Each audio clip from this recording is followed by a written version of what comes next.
Salam sejahtera bagi kita sekalian, shalom, damai di hati. Jumpa lagi dengan kami, channel YouTube Gemim Bukit Saitun Wanea Bumi Nyur dalam program Gema Firman. Karena itu sebelum kita membaca dan merenungkan firman, marilah kita berdoa. Pujian dan syukur kami persembahkan kepadamu ya Tuhan Yesus, karena Engkau sungguh baik dalam kehidupan kami semua. Engkau Tuhan yang tetap setia, sekalipun dalam kehidupan ini masih ada bagian-bagian kehidupan di mana kami tidak setia kepada Tuhan.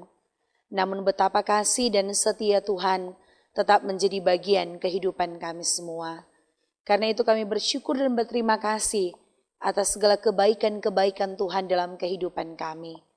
Saat ini Tuhan, kami pun mau terus dibentuk oleh kebenaran firman-Mu. Kami akan membaca dan merenungkan firman-Mu. Bermohonlah kami, kiranya kuasa-Mu melalui tuntunan Roh Kudus bekerja dalam pembacaan dan pemberitaan firman.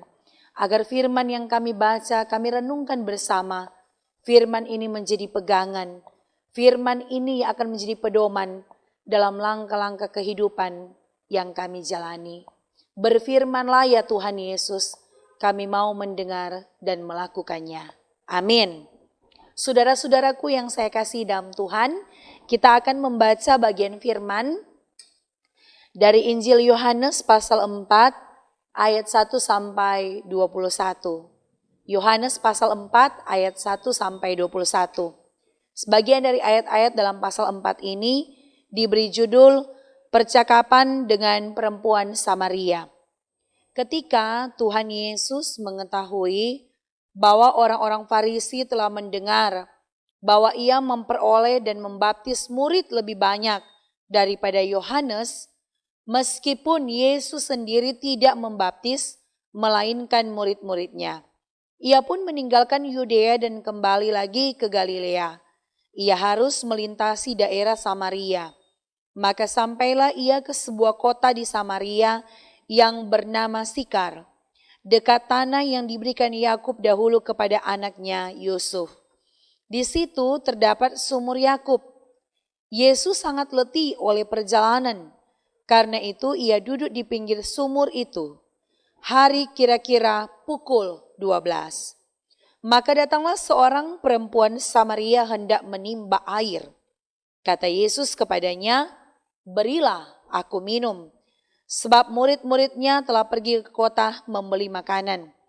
Maka kata perempuan Samaria itu kepadanya, "Masakan engkau seorang Yahudi minta minum kepadaku seorang Samaria?" Sebab orang Yahudi tidak bergaul dengan orang Samaria.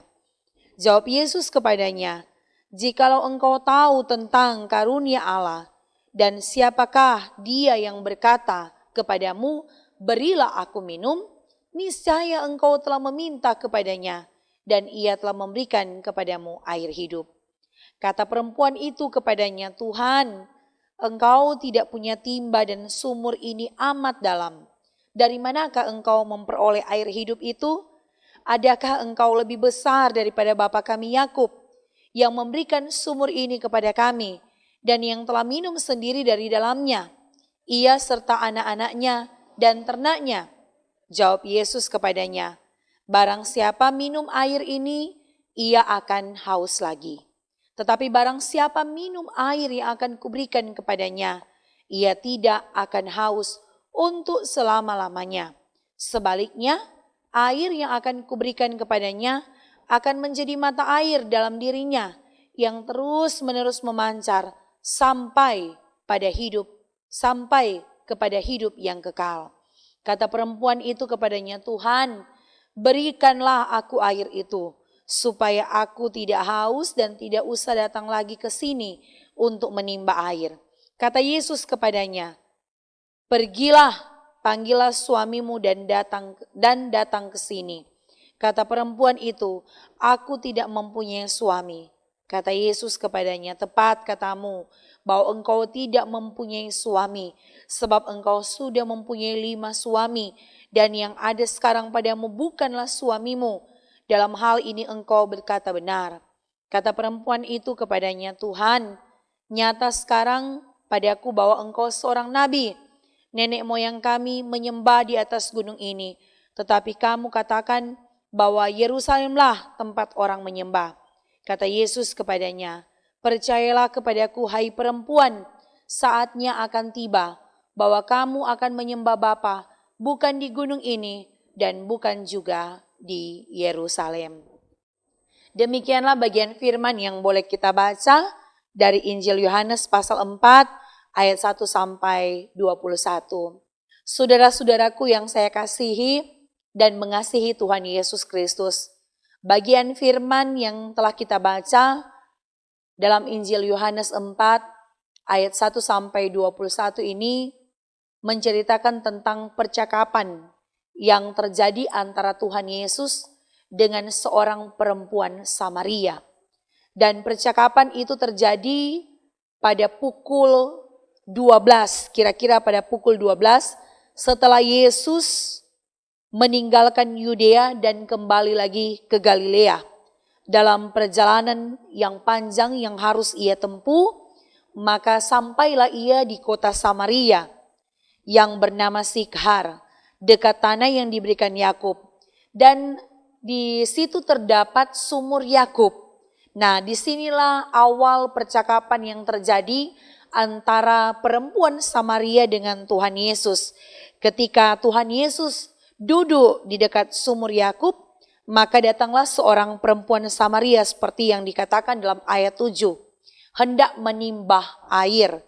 Maka Yesus memulai sebuah percakapan. Jadi di sini Yesus yang berinisiatif terlebih dahulu membuka percakapan dengan kalimat di ayat 7, berilah aku minum. Jadi Yesus meminta air minum kepada perempuan Samaria itu.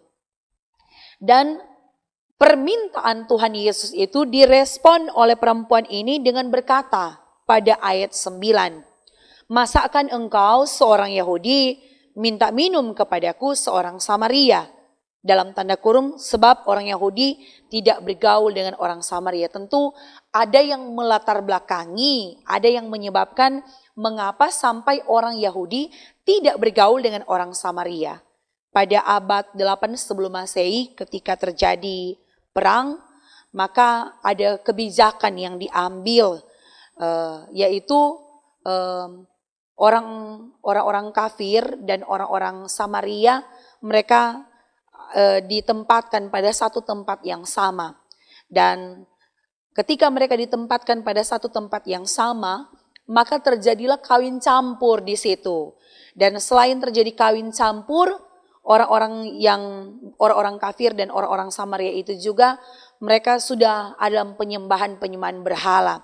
Nah, inilah salah satu penyebab yang melatar belakangi mengapa mereka dikatakan najis, mengapa mereka dikatakan lagi tidak baik, sehingga orang-orang Yahudi tidak lagi bergaul dengan orang Samaria, seperti apa yang diungkapkan oleh perempuan ini. Nah, inilah mulai sebuah proses bagaimana Tuhan Yesus menghentar dia, perempuan Samaria ini, menuntun perempuan Samaria untuk mengenal dan memahami dengan sungguh bahwa dia sedang berbicara dengan siapa. Karena memang perempuan Samaria ini seperti yang dinyatakan dalam bagian firman yang kita baca, tidak mengenal dengan siapa dia berbicara.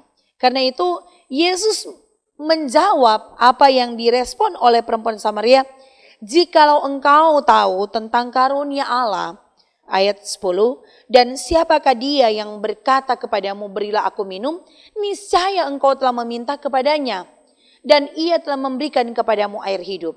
Jadi sekali lagi, dia belum bisa memahami dan mengenal bahwa yang sedang dan sementara berhadapan dengannya adalah Tuhan Yesus. Maka dia menjawab, Tuhan, engkau tidak punya timba dan sumur ini amat dalam. Dari manakah engkau memperoleh air hidup itu? Ketika Yesus menyatakan bahwa ayat 13 jawab Yesus kepadanya, barang siapa minum air ini, ia akan haus lagi. Jadi sesungguhnya Yesus mau menyatakan bahwa dia hadir bukan hanya untuk memenuhi sebuah kebutuhan secara fisik saja. Sama dengan kalau orang mau bilang orang yang merasa dahaga, merasa haus, tentu akan mencari air untuk menghilangkan rasa dahaganya atau untuk menghilangkan rasa hausnya. Tetapi lebih daripada itu yang Yesus maksudkan, yang belum bisa dipahami oleh perempuan Samaria ini. Maka terjadi terus percakapan dan Yesus menuntun dia untuk memahami yang sesungguhnya, bahwa yang dia butuhkan bukan cuma air yang bisa memenuhi dan menjawab kebutuhannya secara fisik saja, tetapi juga air yang sesungguhnya yang Yesus maksudkan di sini ada yang bisa menjawab bukan hanya kebutuhan fisik, tetapi juga sedang menuntun dia pada satu pemulihan keadaan. Ketika Yesus mengetahui dengan pasti latar belakang dari perempuan ini adalah seorang perempuan yang tidak baik. Kalau orang Manado bahasakan bukan perempuan yang bagus, perempuannya tidak bagus, begitu. Bukan perempuan baik-baik. Dan itu memang dinyatakan dalam ayat 17 ketika Yesus mengatakan ayat 16, pergilah, panggillah suamimu dan datang ke sini. Maka perempuan itu menjawab, aku tidak punya suami. Kata Yesus kepadanya, tepat katamu bahwa engkau tidak mempunyai suami, sebab engkau sudah mempunyai 5 suami. Dan yang ada sekarang padamu bukanlah suamimu. Jadi Yesus mengetahui dengan persis latar belakang kehidupan perempuan ini, bahwa dia bukan perempuan yang baik.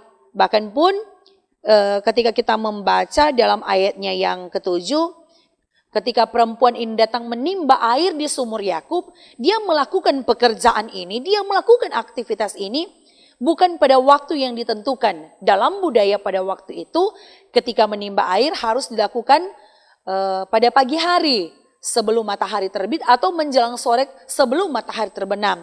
Dan seperti yang kita baca di saat ini, dikatakan bahwa hari kira-kira pukul 12. Kalau orang Manado bilang DP bahasa tengah hari tua. Karena itu kita bisa mendapat kesan bagaimana karakter dan sifat yang dimiliki oleh seorang perempuan Samaria ini. Tetapi itu tidak membatasi misi penginjilan yang ingin Yesus lakukan kepada perempuan Samaria ini, untuk menuntun dia, untuk membimbing dia agar dia boleh ada pada satu tahapan menerima dan percaya kepada Tuhan Yesus. Karena itu ketika perempuan ini melihat bahwa Yesus mengetahui latar belakang kehidupannya, maka dia berkata, Tuhan, nyata sekarang padaku bahwa engkau seorang nabi. Padahal lebih dari itu yang berhadapan dengan dia. Maka kata Yesus kepadanya di ayat 21, percayalah kepadaku, hai perempuan. Bahkan Yesus menegaskan juga itu di ayat 26. Kata Yesus kepadanya, akulah dia. Ini sungguh mau menggambarkan bahwa yang sedang sementara berbicara dia adalah seorang Mesias yang dinantikan, yang akan memulihkan keadaan kehidupannya dari sebuah keadaan mental atau moral yang sangat rusak, seperti yang kita baca latar belakang memiliki 5 suami, bahkan yang tinggal dengan dia pun bukan suaminya. Dalam bahasa Manado bisa dikatakan bahwa mereka hidup bersama tapi tanpa ada ikatan, baik secara gereja maupun pemerintah. Kalau terampai bahasa Manado berarti boleh dikatakan kumpul kebo, seperti itu. Nah, Yesus mau mendobrak cara pandang orang-orang Yahudi yang begitu eksklusif terhadap diri mereka sendiri dan tidak membuka diri bagi kehidupan orang lain. Dan itu yang Yesus nyatakan dalam percakapan dengan perempuan Samaria. Nah, dari firman ini kita belajar, saudara-saudara, yang pertama, bagaimana kasih Yesus yang tanpa syarat, yang tidak pernah memandang status ekonomi seseorang, yang tidak pernah memandang jabatan, kedudukan, bahkan popularitas seseorang. Tidak seperti kita ketika kita mengasihi. Kadang orang mengasihi dengan pilih-pilih kasih. Tapi dari firman ini kita belajar untuk membuka diri, jangan jadi sombong rohani.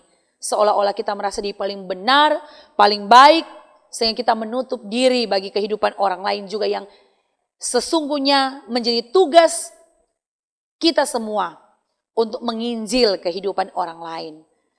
Tidak akan mempan kalau cuma dengan kata-kata untuk melakukan rajin masuk gereja, rajin beribadah, tetapi kita tidak melakukan itu. seperti sebuah kebohongan. Hal yang kedua yang bisa kita belajar dari teladan Yesus Kristus di saat ini, marilah kita secara jujur dan bertanggung jawab dalam melakukan apa yang menjadi karunia-karunia yang Tuhan percayakan dalam bidang-bidang pekerjaan yang kita tekuni dalam kehidupan ini.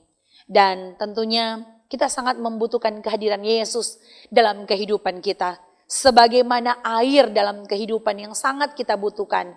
Karena bisa dibayangkan kalau orang hidup tanpa air, toh? Pasti ada aktivitas kehidupan yang akan terbatasi atau terhambat. Nah, karena itu Yesus adalah air kehidupan kekal yang akan memulihkan keadaan, bahkan kegersangan hati kita. Dia akan sirami sehingga ada kelegaan dan ketenangan menghadapi berbagai persoalan pergumulan kehidupan kita. Karena itu hanya dengan mendekatkan diri pada air kehidupan yang kekal itu akan memulihkan kita dari keadaan-keadaan hidup yang mungkin sampai saat ini masih membuat kita haus, masih membuat kita merasa dahaga. Karena itu kiranya firman ini menjadi berkat bagi kehidupan kita semua dan menjadi tugas bagi hidup kita sebagai orang percaya untuk terus menjalankan misi Yesus Kristus ini agar semakin banyak orang yang percaya dan mengenal Tuhan. Lewat kehadiran kita juga yang membuka diri, sebagaimana Yesus yang mengampuni, sebagaimana Yesus yang menuntun dan membimbing, maka kita pun diajak untuk menuntun dan membimbing orang pada jalan yang Tuhan kehendaki. Terpujilah nama Tuhan. Amin. Mari kita berdoa. Terima kasih Tuhan atas firman-Mu yang selalu mengingatkan kehidupan kami, bahwa sesungguhnya kami sangat membutuhkan Engkau Tuhan dalam hidup ini. Dan ketergantungan kami kepada Tuhan tentu akan membuat kami boleh melewati dan menjalani berbagai proses hidup dengan penuh ketenangan dan kedamaian. Kami tidak akan pernah mengeluh, kami tidak akan bersikap pesimis dengan keadaan-keadaan yang kami alami. Tapi dalam rasa optimis kami akan menjalani kehidupan ini. Karena kami percaya semua dalam kuasa dan kendali Tuhan. Karena itu pakai hidup kami Tuhan jadi kesaksian bagi hidup orang lain. Dan pakai hidup kami menjadi berkat lewat bidang pekerjaan yang kami tekuni. Apapun bidang kerja kami. Baik kami sebagai ASN, kami sebagai tukang bangunan, sebagai sopir, pegawai swasta, pengusaha, wirausaha. Tuhan kiranya memberkati berbagai bidang pekerjaan yang kami tekuni. Terima kasih Tuhan Yesus. Jaga lindungilah kami semua dalam aktivitas kehidupan yang kami jalani.